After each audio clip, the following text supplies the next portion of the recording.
दोस्तों नमस्कार। उज्ज्वल लक्ष्य यूट्यूब चैनल में मैं नारायण प्रसाद देवांगन आप सबका हार्दिक अभिनंदन करता हूं। आज हम कक्षा 6वीं के प्रश्नावली 1.3 के अंतर्गत पहला प्रश्न को हल करने वाले हैं, जिसके अंतर्गत 4 प्रश्न हैं। आप देख सकते हैं यह जो प्रश्नावली है आपके पुस्तक कक्षा 6वीं के पुस्तक में पेज क्रमांक 24 पर है। आइए पढ़ते हैं प्रश्न क्या है और इसे किस प्रकार से हल किया जा सकता है। प्रश्न है, व्यापक नियम का प्रयोग करते हुए निम्नलिखित में से प्रत्येक का आकलन कीजिए। 4 प्रश्न हैं और उसे व्यापक नियम के तहत आकलन करना है। आप देख सकते हैं ये जोड़ना घटाना का प्रश्न है, लेकिन इसका हमें आकलन करना है। स्पष्ट कर दूं, आकलन करना है। सबसे पहले आप ये समझिए कि आकलन होता क्या है। आकलन आपका लिए कितना उपयोगी है। जैसे मान लीजिए आपके घर में कोई कार्यक्रम हो रहा है या कार्यक्रम होने वाला है, ठीक है, वैवाहिक कार्यक्रम है या कोई और कार्यक्रम है, तो आप लोग पहले से अनुमान लगाते हैं कि लगभग हमारे घर में 50, 100, 150 ऐसे मेहमान आने वाले हैं। जो आने वाले हैं, जो आप सोच रहे हैं वही आकलन है, और उसके हिसाब से आप जो है भोजन की व्यवस्था या अन्य व्यवस्था करते हैं। एग्जैक्ट 50 ही आएगा ये ज़रूरी नहीं रहता है, 50 से ज़्यादा भी हो सकता है, 50 से कम भी हो सकता है। उसी प्रकार यदि आप क्रिकेट देखने गए हैं, स्टेडियम में गए हैं, तो क्रिकेट के स्टेडियम को देखकर, उसके भीड़ को देखकर के अंदाज़ा लगाया जाता है कि यहाँ पे लगभग इतने हज़ार लोग देखने आए हैं। गांव में जो मेला मड़ई होता है उसमें भी लगभग अनुमान लगाया जाता है। एक एक बच्चे को, एक एक व्यक्ति को गिना नहीं जाता कि कितने लोग मेला में आए हैं, बस भीड़ को देख के अनुमान लगाया जाता है। ऐसे कई घटनाएं होती है जिसमें हमें तुरंत रूप से संख्या को अनुमान से बताना पड़ता है। वो संख्या अनुमान से ज़्यादा भी हो सकता है, अनुमान से कम भी हो सकता है, लेकिन थोड़ा ज़्यादा होगा या थोड़ा कम होगा। उसी प्रकार यहाँ पर जो जोड़ने का प्रश्न आया है, इसको आपको एक एक ठो को जोड़ने के बजाय आपको आकलन करना है कि इसका उत्तर किसके आसपास आएगा। करेक्ट आंसर आपको यहाँ पे नहीं बताना है, आपको यह बताना है इसका आकलन आंसर कि इसका उत्तर किसके आसपास आएगा। तो उसी आकलन को बताने के लिए व्यापक नियम का प्रयोग किया जाता है। किसका प्रयोग किया जाता है? व्यापक नियम का। सारे चीज़ मैं यहाँ पे स्पष्ट करूँगा, लेकिन सबसे पहले यदि आप हमारे चैनल को पहले बार देख रहे हैं, उज्ज्वल लक्ष्य यूट्यूब चैनल को पहले बार देख रहे हैं, तो चैनल को सब्सक्राइब कर लीजिए, बेल आइकन दबा लीजिए, और हाँ, वीडियो को ज़्यादा से ज़्यादा शेयर कर दीजिए। इसमें हम आपके लिए बहुत ही स्पेशल वीडियो गणित के लेकर आते हैं, ठीक है। तो चलिए देखते हैं इसे किस प्रकार से हल करें। व्यापक नियम क्या होता है? कोई भी संख्या जैसे दिया गया है प्रश्न में, जैसे ये संख्या दिया गया है, ये भी संख्या दिया गया है, इसमें अधिकतम स्थान वाले, जैसे कि इसमें क्या है, 3 संख्या वाले है, 3 अंक की संख्या है, तो अधिकतम स्थान कौन सा है? 7 है। इसमें अधिकतम स्थान 9 है। तो अधिकतम स्थान के आधार पर निकटतम मान निकाला जाता है, पहला शर्त है। कुछ कुछ स्थिति में इसमें बदलाव भी होता है, आगे मैं बताऊंगा।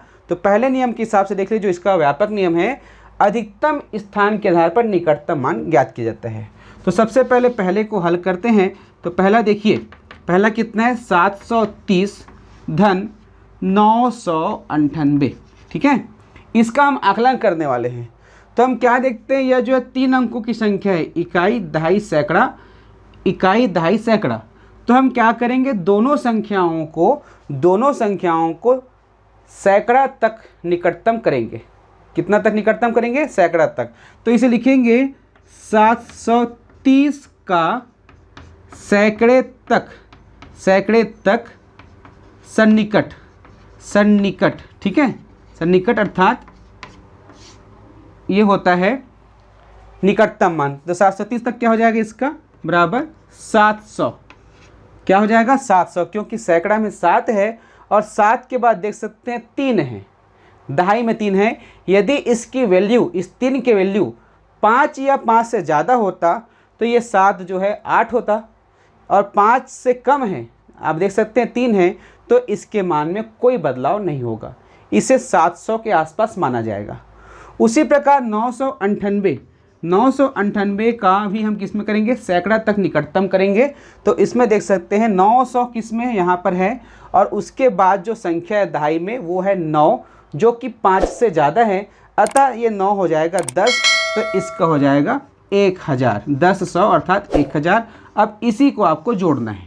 किसको जोड़ना है? इसी को जोड़ना है। तो ये हो जाएगा 10 और 700 1700। तो इसका जो उत्तर है वो हो जाएगा 1700 लगभग 1700 इसका उत्तर आएगा। 1700 से ज़्यादा भी हो सकता है और 1700 से कम भी हो सकता है, जो इसका वास्तविक आंसर है। ये होता है आकलन द्वारा ज्ञात करना। ठीक है, अब इस प्रकार से हम दूसरे प्रश्नों को भी हल करेंगे। ठीक है, दूसरा प्रश्न किस प्रकार से हल करेंगे, देखिए तीसरे प्रश्न में आपको कन्फ्यूजन होगा। ठीक है, क्योंकि आपको कन्फ्यूजन किस लिए होगा ये भी मैं बता रहा हूँ। ठीक है, आगे देखिएगा, उस सारे कन्फ्यूजन को मैं दूर करने वाला हूँ। अब दूसरा प्रश्न देखिए किस में है, 796 है और ये है ऋण 314। तो 796 है, ये भी 3 अंकों का है, ये भी 3 अंकों का है। तो हम क्या करेंगे, इसके सैकड़े के स्थान पर इसको क्या करेंगे, निकटतम करेंगे। तो ये 7 यहाँ पर 9 है, चूँकि ये 9 है 5 से ज़्यादा है तो ये हो जाएगा 8, अर्थात ये 800। कितना हो जाएगा, 800 के लगभग, 800 के आसपास है। ये किसके आसपास है, 300 के आसपास है। ठीक है, 800 माइनस 300, क्योंकि 3 के बाद आप देख सकते हैं 1 है। अब इसका जो मान होगा आप देख सकते हैं, 800 में से 300 घटाइए, हो जाएगा 500 और 500 इसका क्या है, निकटतम मान है, निकटतम आकलन है। ठीक है, आकलन है, 500 इसका आकलन वाला उत्तर है। क्लियर है। अब तीसरे प्रश्न में देखिए, तीसरे प्रश्न में थोड़ा सा कन्फ्यूजन क्या हो सकता है। हमने अभी बताया कि दोनों संख्याओं का जो अधिकतम स्थान है उसके आधार पर निकटतम निकालना होता है। तो इस आधार पे जो तीसरा है सी है 12,904। ठीक है, उसके बाद धन 2,888। ठीक है, अब इसमें देखोगे तो ये 5 अंकों की संख्या है, 5 अंकों की संख्या, ये 4 अंकों की संख्या है। तो इसका 5वां स्थान आप देख सकते हैं ये वाला है 1। तो यदि हम इसके आधार पर इसको निकटतम करते हैं तो ये हो जाएगा 1 और ये 2 है, तो इसमें कोई बदलाव नहीं होगा, ये पूरा शून्य हो जाएगा, अर्थात 10,000 हो जाएगा, 10,000 हो जाएगा। ठीक है, ये 12,904 जो है 10,000 हो जाएगा। धन ये क्या हो जाएगा, 2 जो है यहाँ पर 8 है तो ये 3,000 हो जाएगा। अब इसको जब हम हल करते हैं तो उत्तर जो है 13,000 के आसपास आ रहा है। लेकिन आप स्पष्ट तौर पे देख सकते हैं 12,904 ऑलरेडी 13,000 के आसपास है, तो उसमें यदि हम इतना जोड़ेंगे तो वास्तविक उत्तर से ये काफ़ी अंतर आ रहा है, अंतर आ रहा है नहीं। तो ऐसी स्थिति में क्या करते हैं, जब एक संख्या 5 अंकों की हो, एक संख्या 4 अंकों की हो, या एक संख्या 3 अंकों की हो, एक संख्या 2 अंकों की हो, है ना, तो ऐसी स्थिति में जो छोटी संख्या है, छोटी संख्या देख सकते हैं यहाँ पर कौन सा है, 2,888, उसका अधिकतम स्थान क्या है, 2 है, उसका अधिकतम स्थान क्या है, 2 है। तो अर्थात चौथा है 1000 वाला स्थान है, तो दोनों को हम 1000 तक सन्निकट करेंगे। किस तक सन्निकट करेंगे, 1000 तक करेंगे, अर्थात इसको हम यहाँ तक सन्निकट करेंगे और इसको यहाँ तक करेंगे। तो इस हिसाब से अभी हो गया 12।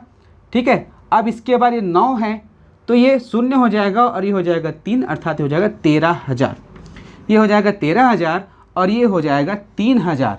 क्या हो जाएगा, 3,000। तो इसका उत्तर हो जाएगा 13 और 3 16,000। अब इसका आधार क्या है, जो मैंने यहाँ पर कहा उसका आधार क्या है, देखिए आपके पुस्तक में पेज क्रमांक 22 पर देखिए एक उदाहरण दिया गया है, उस उदाहरण को थोड़ा सा समझिए। ठीक है, मैं प्रमाण के आधार पे आपको बता रहा हूँ। देखिए यहाँ पर देखिए 5,673 ऋण 436 का आकलन किया गया है, जिसमें जब दोनों को 1000 की स्थान तक सन्निकट किया गया, 1000 की स्थान तक सन्निकट किया गया तो इस प्रकार से आया। इसे आप पढ़ लीजिए, जो मैं बात कह रहा हूँ वो इसमें लागू होता है कि यदि हम इसको अधिकतम स्थान पर करते हैं तो आकलन जो है करेक्ट या फिर उसके आसपास नहीं आ पाएगा, इसलिए जो छोटी संख्या है उसके अधिकतम स्थान पर इसको आकलन किया गया। ठीक है, अब हम बात करते हैं कि चौथा प्रश्न अर्थात डी वाले प्रश्न को किस प्रकार से बनाया जाए।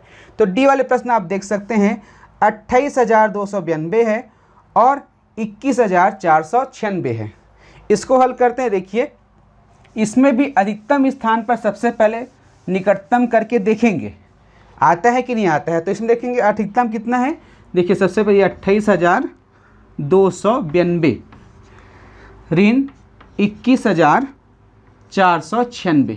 यदि हम इसके आखिरी स्थान को लें अर्थात 5वें स्थान को 10,000 वाले स्थान को लें तो ये हो जाएगा 30, क्योंकि ये 8 है तो 2 का हो जाएगा 3, अर्थात ये 30,000 हो जाएगा। ऋण ये हो जाएगा 20,000, ठीक है 20,000। तो आकलन वाला जो उत्तर है वो होगा 10,000, जो कि वास्तविक मान से उतना नज़दीक नहीं है। आप देख सकते हैं 28,000 में से 21,000 कम करेंगे तो 10,000 तो आएगा नहीं। इसलिए हम क्या करेंगे, इसमें जो आकलन है, जो निकटतम मान है, हम 2 के स्थान पर 1 पर करेंगे। 2 के स्थान पर यहाँ पर 1 पर, अर्थात 1000 के स्थान पर करेंगे, 10,000 के स्थान पर 1,000 वाले स्थान पर करेंगे। ठीक है। आकलन का मूल उद्देश्य होता है वह होता है बच्चों कि जल्दी से और सटीकता के साथ आप उसके आसपास का आंसर को प्राप्त कर ले। ठीक है। तो यहाँ पर देखिए, इसका जब करते हैं तो ये हो जाएगा 28,000 के आसपास है। ये देख सकते हैं, ये यहाँ पे हम रुकते हैं तो यहाँ पर 2 है तो ये कुछ नहीं होगा, 28 का 28 रहेगा। और ये हो जाएगा, यहाँ पर देखिए 400 है ना, तो इसमें कोई बदलाव नहीं होगा, ये होगा 21,000। ठीक है। अब इससे आप आकलन कर दीजिए, घटा दीजिए, तो ये 7,000 के आसपास इसका उत्तर आएगा। इसका जो उत्तर है 7,000 के आसपास आएगा। अब इस प्रश्न में कहा गया है कि ऐसे ही और कुछ उदाहरण आपको बनाना